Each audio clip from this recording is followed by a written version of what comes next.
everyone, it is Sam here, and tonight we are going to talk about some snack food. Now, if you are anything like me, most days don't go by without having at least one thing to snack on, and I'm going to encourage you to change that from something starchy and carby to a veggie. And to do that, we're going to do my just easy, super simple Paleo Artichoke Hummus. So this is actually grain-free, it's paleo, and it takes like 3 seconds if you have a food processor. If you don't have a food processor, go get on Amazon and order one and call it your own Christmas present and get it now so that you can start making super easy, fun stuff like this. Food processor is one of my go-to 100% necessary appliances that you should have in your kitchen. I'm still waiting for my other one, which is a waffle maker that has yet to show up in the last 3 years, but it'll come one day, I swear.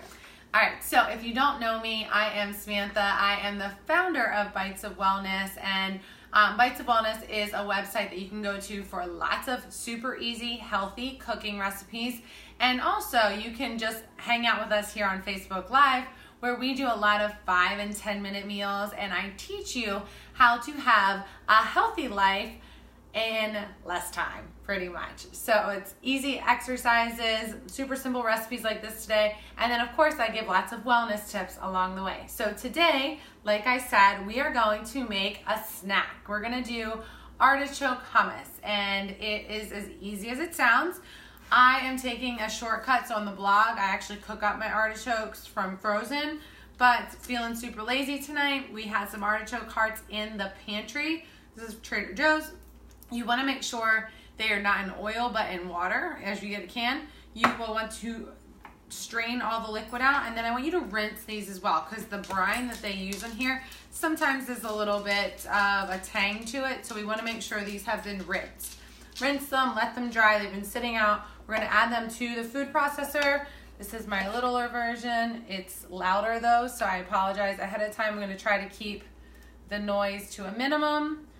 You are going to add to this everything else that you would normally do with hummus. So lemon is super necessary, and we are just going to try our hardest. If you missed my last kind of tip with lemon, if you keep it upright and then just kind of squeeze it after this, you'll keep most of the seeds out.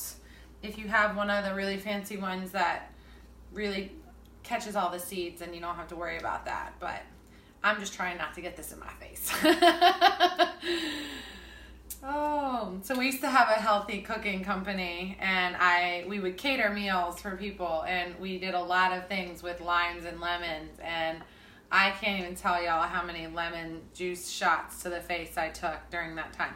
All right, so that's one whole lemon, and try not to have my hands too dirty here.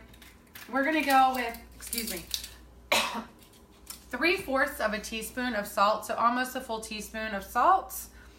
And in the recipe, it calls for garlic powder and garlic. Guys, we don't have any garlic in the house right now, so instead I'm gonna use the Wild Tree roasted garlic. So this is actually gonna change the flavor a little bit. This grapeseed oil is legit my favorite thing in the entire world. If you haven't tried it yet, I will leave a link to my Wild Tree profile. Grab some. This is amazing to roast your veggies in, to make things like hummus, things like this. It's super flavorful, and the reason I like this and why I still consider this paleo is because the way that Wild Tree extracts the grapeseed oil from the seeds is that they use a cold process, much like coconut oil. So they don't heat this and then have to like bleach it later on. It's a longer process, which is why it's a little bit more expensive, but it's still super healthy. And it also is really good at high temperatures, which is really great for things like roasting veggies.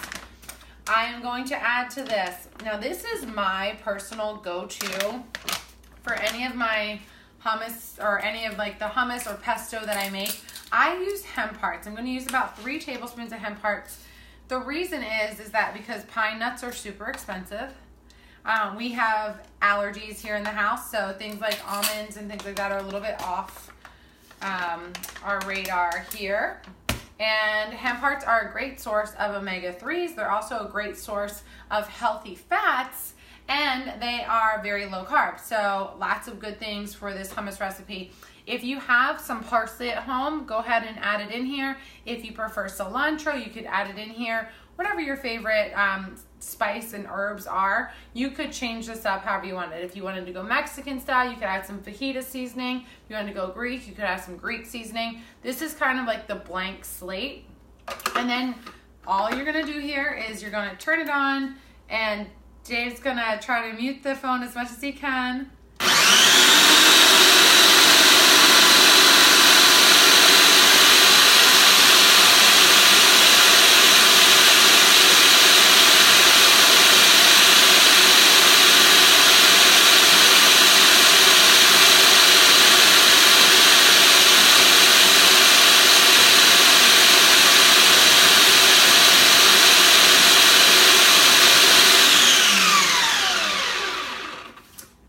So you guys will see, I'll grab a spoon here, that was about a minute, including dumping. This is super thick, easy hummus, very, very yummy.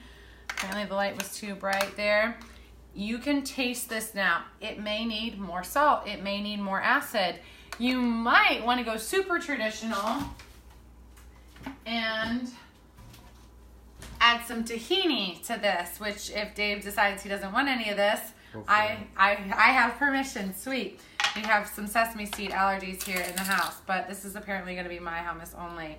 So I'm going to add a tablespoon of tahini to this.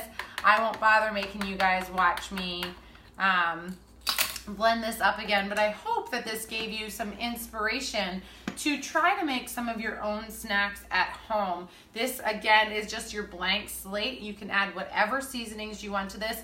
I will link to my wild treat right underneath this, as well as the actual recipe on the blog, so that you can have that at your fingertips anytime you need it. Now, if this was super helpful for you, I would love for you guys to share it with anybody that you know loves snacking, because I think we all do. And if you make this, do me a favor, tag me on Instagram, and I want you to use the hashtag Bites of Wellness. Super easy to remember. That way I can just kind of look and see what you guys are making from the blog. I would love if you would share this. I hope you guys have a great night. Any questions at all? No questions. If you have a question or comment, just leave it below. Thanks guys, have a good one.